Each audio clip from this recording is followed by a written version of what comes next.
Welcome to this week's New English Word, where we explore new words or new definitions for old words in the English language.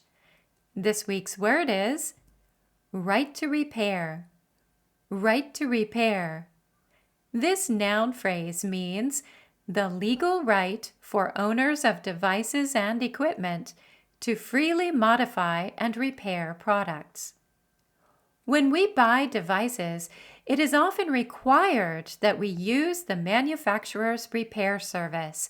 Otherwise, the warranty will be void.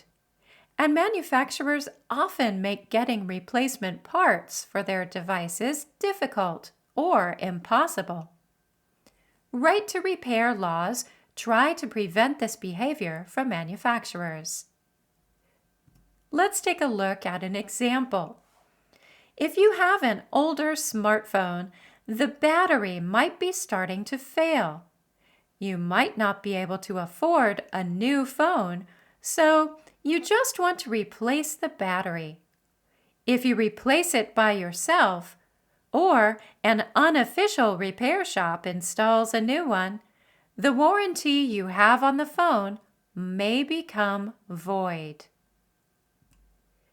In Japan, right to repair laws require manufacturers of large home appliances like washing machines, air conditioners, or refrigerators to stock replacement parts for 10 years.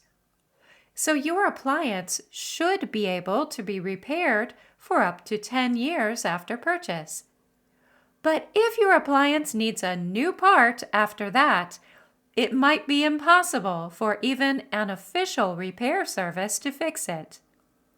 In the end, it works to the manufacturer's benefit to build machines which need to be entirely replaced every 10 years.